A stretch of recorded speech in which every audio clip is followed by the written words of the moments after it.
ជំរាបសួរលោកវិជ្ជាបណ្ឌិតចាបាទជំរាបសួរបាទចាតើមានស្ត្រីកម្ពុជាច្រើនដែរឬទេដែលកើតជំងឺទឹកនោមផ្អែមនៅក្នុងពេលមានផ្ទៃពោះនោះចាបាទ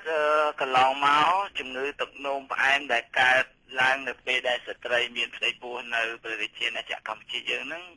យើងពុំទាន់មានការសិក្សាណាដែលបញ្ជាក់រកអត្រាប្រេវឡង់ឲ្យបានច្បាស់លាស់នៅឡើយទេក៏ប៉ុន្តែបើតាមការងារអនុវត្តជាក់ស្ដែងប្រចាំថ្ងៃគឺយើងបានទទួលអ្នកជំងឺដែលគាត់មានបញ្ហាទឹកនោមផ្អែមនៅពេលដែលគាត់មានផ្ទៃពោះហ្នឹងគឺបានកន្លងមកហ្នឹងគឺច្រើនដែរចាលោកវិជ្ជាបណ្ឌិតនាងខ្ញុំសូមជំរាបសួរលោកដូចជាឆោតបន្តិចចុះថាតើជំងឺទឹកនោមផ្អែមដែលកើតមាននៅក្នុងពេលមានផ្ទៃពោះនេះវាខុសគ្នាជាមួយនឹងទឹកនោមផ្អែមធម្មតាឬក៏វាដូចតែគ្នាទេចាចំពោះជំងឺទឹកនោមផ្អែមដែលកើតឡើងនៅមានផ្ទៃពោះមានលក្ខណៈខុសពីជំងឺទឹកនោមផ្អែមប្រភេទទី1ប្រភេទទី2ដែរបាទពីព្រោះអីលក្ខណៈជំងឺទឹកនោមផ្អែមនៅពេលផ្ទៃពោះនោះគឺនៅពេលដែលគាត់សម្រាលកូនរួចហើយជាតិកម្រិតជាតិស្ករក្នុងឈាមគាត់នោះនឹងវិលមករកសភាពធម្មតាវិញក្រោយពេលសម្រាលកូនរួចបាទក៏ប៉ុន្តែគ្រាន់តែកុំច្រឡំជាមួយនឹងអ្នកដែលគាត់មានជំងឺទឹកនោមផ្អែមប្រភេទទី2តែគាត់មិនដឹងខ្លួនជាមុនឬក៏គាត់មិនទាន់ត្រូវបានគ្រូពេទ្យធ្វើរោគវិនិច្ឆ័យរកឃើញបាទចាដែលខុសពីជំងឺទឹកនោមផ្អែមប្រភេទទី2និងប្រភេទទី1ដែលយើងត្រូវធ្វើការព្យាបាលរហូតបាទចាតាមការពិតទៅអាការៈសរុបសញ្ញានៃជំងឺទឹកនោមផ្អែមរបស់ស្ត្រីក្នុងពេលមានផ្ទៃពោះនេះជាទូទៅវាគ្មានសញ្ញាអ្វីបញ្ជាក់ដូចជាជំងឺទឹកនោមផ្អែមផ្សេងទៀតដែរបាទជាការពិតពីព្រោះអីតោះតែគ្រូពេទ្យហ្នឹង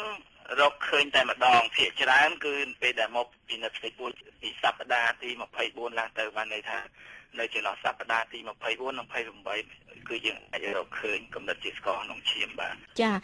នាងខ្ញុំសូមត្រឡប់មកសួរវិញដូចជាដដែលបន្តិចថាតើស្ត្រីរូបណាខ្លះដែលគាត់ងាយនឹងមានគ្រោះថ្នាក់កើតជំងឺទឹកនោមផ្អែមនៅក្នុងពេលមានផ្ទៃពោះនោះខ្លាំងជាងគេចាបាទគេអាចកត់សម្គាល់បានថាស្ត្រីម្នាក់មានសង្ស័យថាឬក៏យើងអាចថាគាត់មានសង្ឃឹមថាអាចនឹងកើតជំងឺទឹកនោមផ្អែមនៅពេលដែលគាត់មានផ្ទៃពោះនោះកាលណាមានសញ្ញាយ៉ាងហោចណាមួយក្នុងចំណោមដូចខាងក្រោមនេះបានន័យថាគាត់ធ្លាប់មានប្រវត្តិក្រុមគ្រួសារមានទឹកនោមផ្អែមជាពិសេសឪពុកម្ដាយគាត់ធ្លាប់មានប្រវត្តិមុនពេលមានផ្ទៃពោះហ្នឹងគឺគាត់ធ្លាប់មានប្រវត្តិលើសទម្ងន់ច្រើនជាងទម្ងន់ធម្មតាលើសពី10%មានអាយុលើសពី25ឆ្នាំឡើងទៅធ្លាប់មានប្រវត្តិមានបញ្ហាវិបត្តិស្ករក្នុងឈាមដែលបដាហៅថាអង្គតុលេរ៉ង់អូក្លូកូសនោះមានគាត់ធ្លាប់មានប្រវត្តិធ្លាប់មានរលូតកូនឬក៏កូនស្លាប់ក្នុងផ្ទៃឬធ្លាប់សម្រាលកូនមកធ្លាប់ពេកបានន័យថាទម្ងន់កូននៅពេលសម្រាលនោះគឺលើសពី4គីឡូឡើងទៅអញ្ចឹងស្ត្រីដែលធ្លាប់មានប្រវត្តិដូចខ្ញុំបាទរៀបរាប់ខាងលើនេះចាំបាច់នៅពេលដែលគាត់ទៅវិនិច្ឆ័យផ្ទៃពោះលើកដំបូងហ្នឹងគឺពេទ្យអាចធ្វើតេស្តរកមើលជំងឺទឹកនោមផ្អែមនៅពេលគាត់មានផ្ទៃពោះនោះនៅចន្លោះពីសប្តាហ៍ទី24ទៅទី28បាទចាដោយលោកវិជ្ជបណ្ឌិតមានប្រសាសន៍អំបញ្ញមិញថាស្ត្រីដែលមានកើតជំងឺទឹកនោមផ្អែមនៅក្នុងពេលមានផ្ទៃពោះនោះវាមានច្រើនប្រភេទ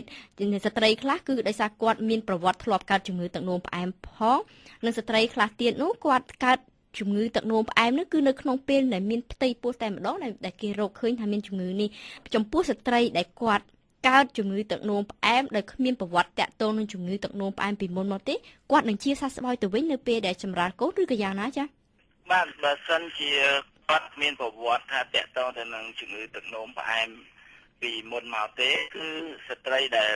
មានកើតមានជំងឺទឹកនោមផ្អែមនៅពេលដែលគាត់មានផ្ទៃពោះហ្នឹងគឺក្រោយពេលសម្រាលកូនរួចហើយកម្រិតជាតិស្ករគាត់នឹងវិលទៅរកសភាពធម្មតាវិញបាទចាពេលណាដែលយើងទាមទារឲ្យមានការព្យាបាលជំងឺទឹកនោមផ្អែមនៅក្នុងពេលមានផ្ទៃពោះនោះចាបាទគឺតម្រូវឲ្យមានការព្យាបាលបាទពីព្រោះអីបើសិនជាយើងមិន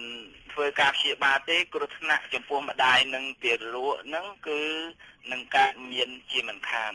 គួរបញ្ជាក់ដែរថាកម្រិតជាតិស្ករចំពោះ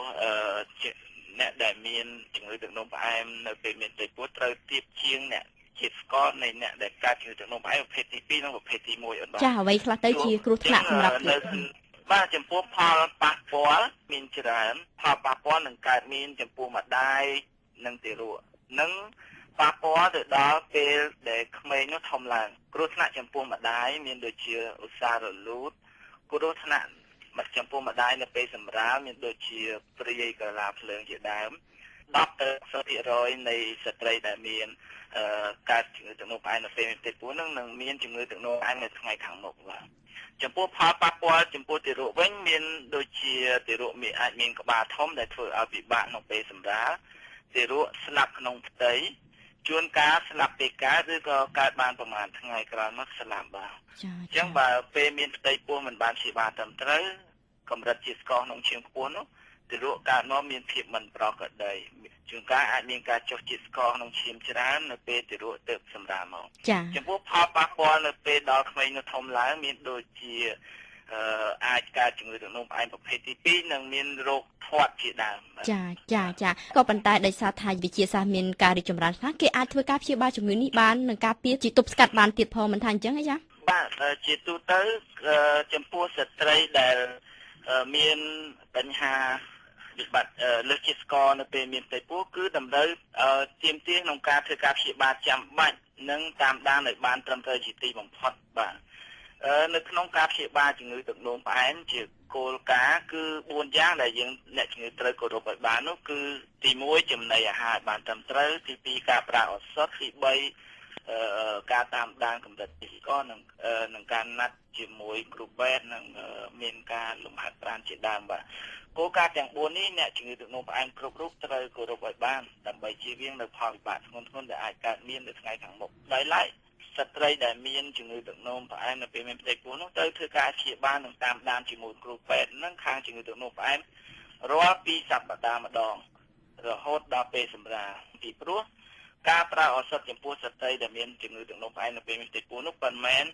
ប្រើតែកម្រិតដដែលនោះទេគឺត្រូវដំឡើងបង្កើនកម្រិតថ្នាំនោះទៅការវិវត្តនៃកូនក្នុងផ្ទៃចាអញ្ចឹងចាដូចជាសំណួរចុងក្រោយលោកវិជ្ជបណ្ឌិតនាងខ្ញុំចង់ជំរាបសួរថាបើសិនជាស្ត្រីនឹងគាត់ធ្លាប់មានជំងឺទឹកនោមផ្អែមរួចមកហើយគួរតែកុំមានបុត្រធីតាឬក៏យ៉ាងម៉េចដែរវិញចាជាទូទៅ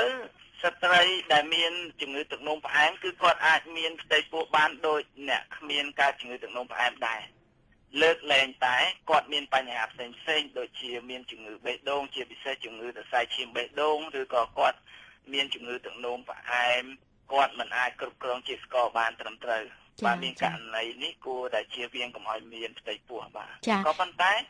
ស្ត្រីដែលមានជំងឺទឹកនោមផ្អែមមុននឹងសម្រាប់ចិត្តចង់បានកូនហ្នឹងគឺត្រូវទៅអញ្ជើញទៅជួបជាមួយអ្នកឯកទេសខាងជំងឺទឹកនោមផ្អែមជាមុនសិនបាទចំពោះស្ត្រីដែលធ្លាប់ដែលមានជំងឺទឹកនោមផ្អែមហើយគាត់ធ្លាប់ប្រើថ្នាំជាប្រភេទថ្នាំគ្រាប់នៅពេលដែលមានផ្ទៃពោះគឺគ្រូពេទ្យខាងទឹកនោមផ្អែមហ្នឹងគឺត្រូវបញ្ឈប់ឲ្យគាត់ប្រើដោយផ្លាស់មកប្រើជាប្រភេទ